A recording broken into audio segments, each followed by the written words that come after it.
Hi, it's Amy. How have things been going for you?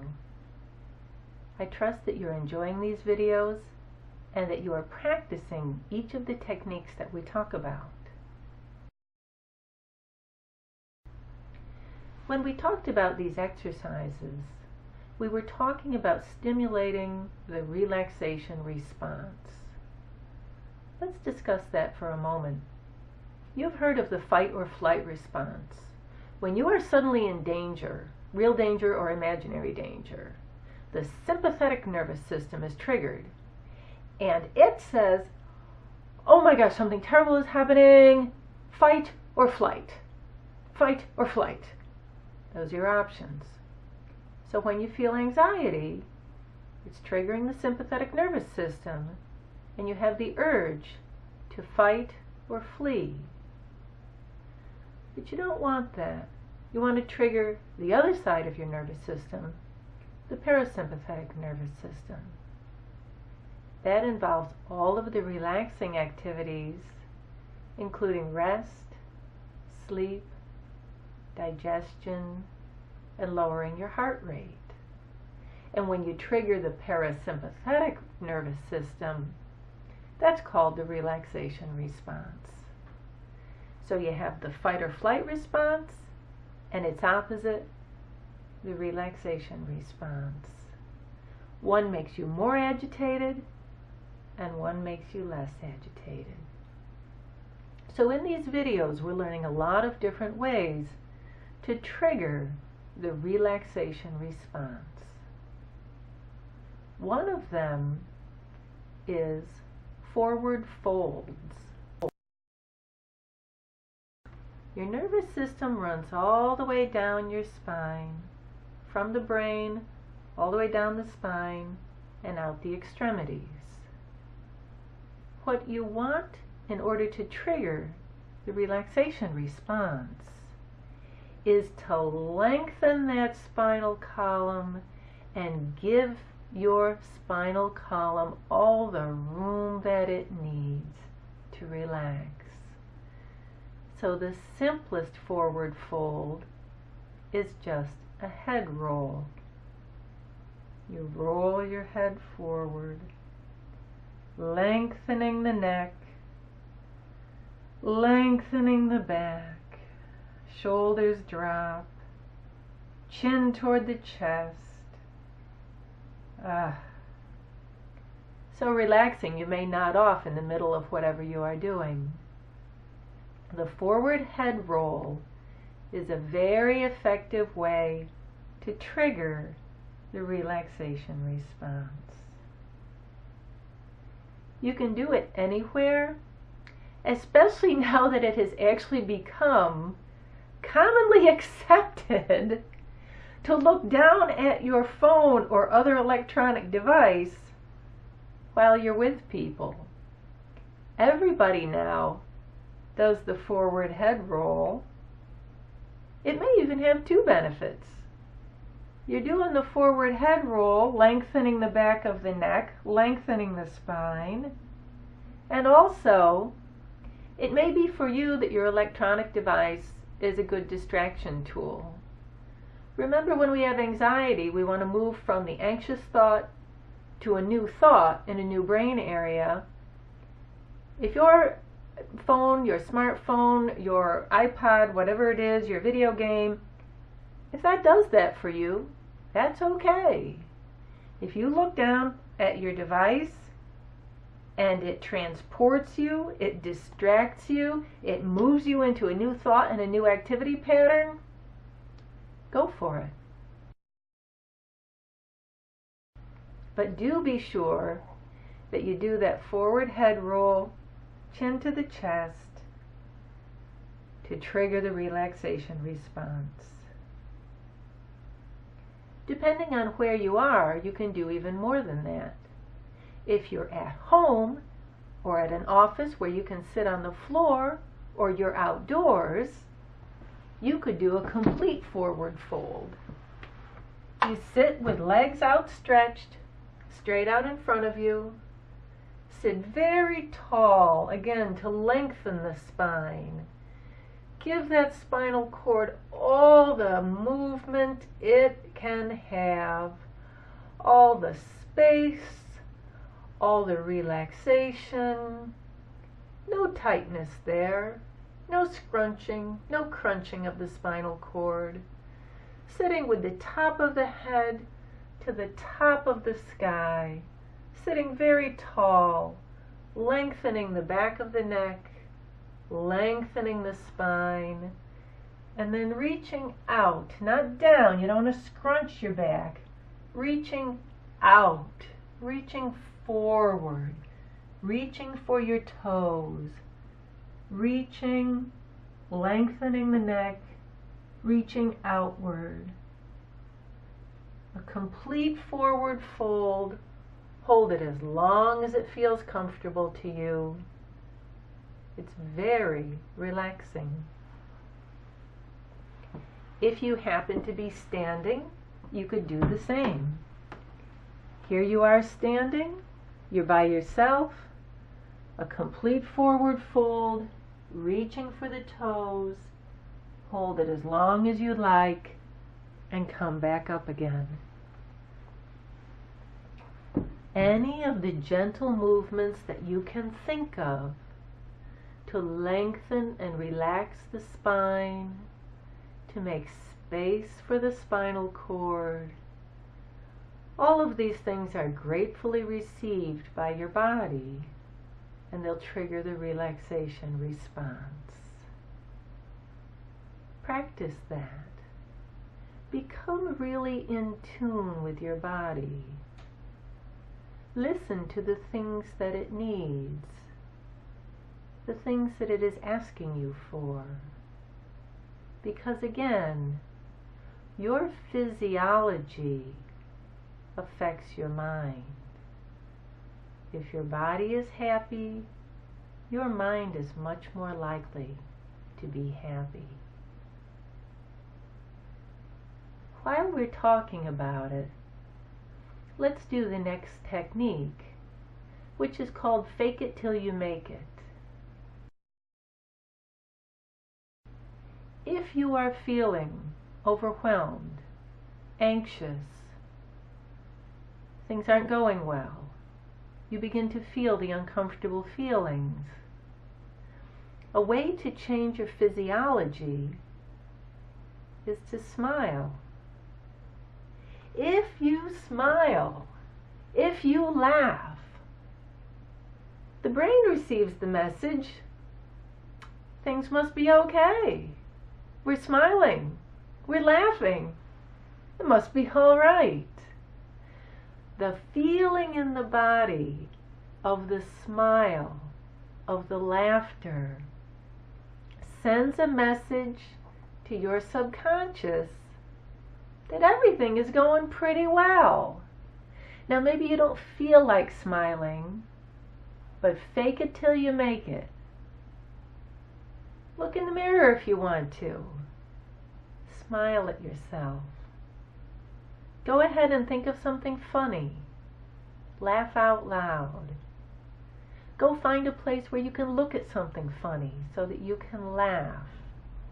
The change in the physiology of your face affects the mood that is going on in your mind. What are some other things that we ought to do in order to change the messages the brain is receiving? How about the words? Words are very powerful. They have a lot of meaning in our society. The words that you say to yourself send messages to your subconscious, either positive or negative. If you are having an anxiety-provoking situation and you say to yourself, oh, things are going to get really bad right now, you're not working your 4-step protocol, you're not doing acceptance. Instead, you're fanning the flames of this anxiety attack by saying, I know something awful will happen, something dreadful, and you all know what your favorite catastrophic outcome is that catastrophic outcome. It's definitely going to happen. What message do you think that sends to your brain? The brain says, oh my gosh, I wasn't aware we were really in danger, but I'm getting words now that say we really are in danger. Alarm bells, alarm bells. All of those things in the sympathetic nervous system are triggered now, and you want fight or flight. Those aren't the messages you want to send to your mind. Speak to yourself in calming words, in positive words. Speak to yourself the same way you would speak to a frightened child, to a frightened kitty cat, to a frightened puppy dog. Soothing words, positive words, words that are said with a smile, because it's all okay, and it's all going to be okay. And the child or the cat or the dog can trust you. They hear the words, they hear the tone of your voice. It changes how they feel, how they respond. You would never panic a small child. Why would you panic yourself? Don't panic yourself. Don't frighten yourself. Speak to yourself always in words of confidence, encouragement, power, strength. Send the messages to the brain that everything is all right. Because you know what? Everything is all right. It's all right. And you are all right. So send those messages. Allow yourself to smile. Allow yourself to use a soothing tone of voice and positive words. Allow yourself physical comforts that make you happy. If your hands are cold, hold a warm mug of tea. If there's a stretch you want to do, you want to stand up and stretch, do it. Stretch the whole body. Let the body feel relaxed. Send the brain the message that everything is okay. All good things are coming to you. You can handle anything that comes your way.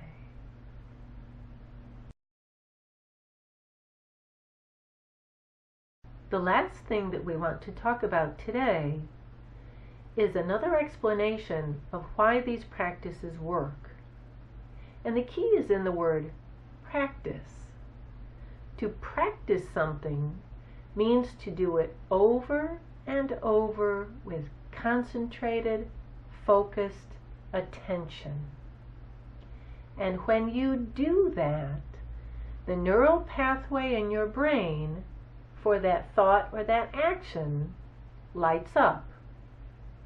The neurons, which are your brain cells, send the same chemical message to the next one and the next one and the next one over and over and over. And there's a saying that neurons that fire together wire together. Eventually, that pattern, that habit, becomes hardwired in your brain, and you do it over and over. This is how you learn to do a skill. Playing the piano, driving a car, riding a bicycle, whatever it is. You learn it, you practice it, it becomes hardwired in the brain. Pretty soon you can do it without even thinking. That is wonderful for habits that you want to adopt. Not so good for anxious thoughts and habits that are not serving you well. But they're getting hardwired through the same repetition process. So what would we do to reverse that? If we have neural pathways in our brain that are linked to bad habits or unwanted thoughts, we want to dissolve the old pathways, let them disintegrate into nothing, and build new pathways in their place. You build the new pathway by choosing the new habit and practicing it over and over and over. This will serve you so well if you can learn that trick. Repeated practice of any thought or action for 30 to 60 days causes a hardwired neural pathway in the brain. Where would you like to be 30 to 60 days from now? What wonderful habits would you like to have? What good thoughts would you like to have coursing through your mind all day long? You can build that. You can build it yourself by creating the new neural pathways. This is why we've talked about having an anxiety attack, having a positive practice that eliminates it. Pretty soon the positive practice becomes the real response, and you are always confident, calm, secure. If you have a bad habit and you let yourself repeat it, unwanted thoughts tend to do that. They want to repeat. It's called rumination. You get an unwanted thought, you start to obsess about it, you ruminate it, you think about it over and over and over, all these different ways of thinking about that thought. Let it go. Replace it with a new positive thought, a new positive action, a new positive habit, and the old unwanted thought will go away. You will no longer obsess over it. You will no longer ruminate over it. But you have to practice minimum 30 to 60 days. It takes that long for hardwired changes to take place in the brain. So it's all about practice, and you're getting good at practice. The practice changes your physiology. You're changing the chemical makeup of the brain. And that completely changes your health, your mood, your outlook, your coping responses, your attitude, and it's all in your hands. You do this all by yourself by realizing, gee, there's a habit or a thought or an action that I'd really like to get rid of. I'm going to consciously choose the new response and practice that new response. Let's say that you're at a job site and you don't get along with one particular supervisor. Every time you see that supervisor come into view, your stomach clenches up. You don't like this person, they make you anxious, you may have other responses to them. It's making your life at work miserable. You don't want to be miserable at work. Nobody wants to spend any part of their life being miserable. You can't get rid of the supervisor, that's not within your power. But your response is within your power. So you choose a new response. When you see that supervisor, instead of clenching your stomach, you breathe. You do your deep, slow breathing. You work your 4-step protocol.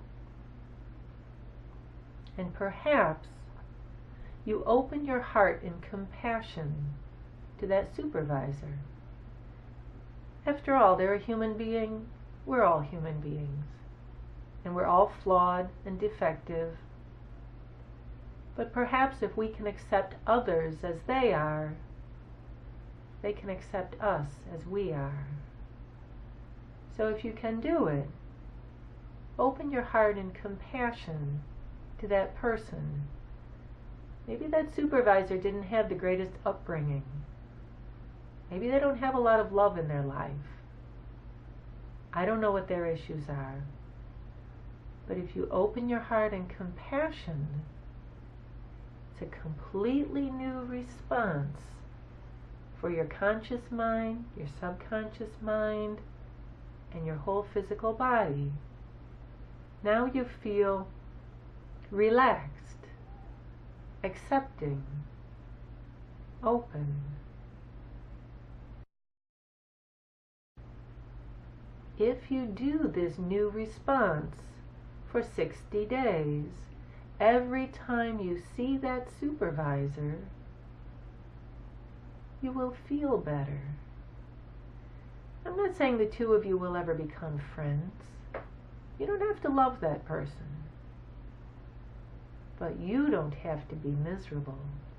And you can change your response to seeing that person and talking to that person until you have a positive response in every interaction.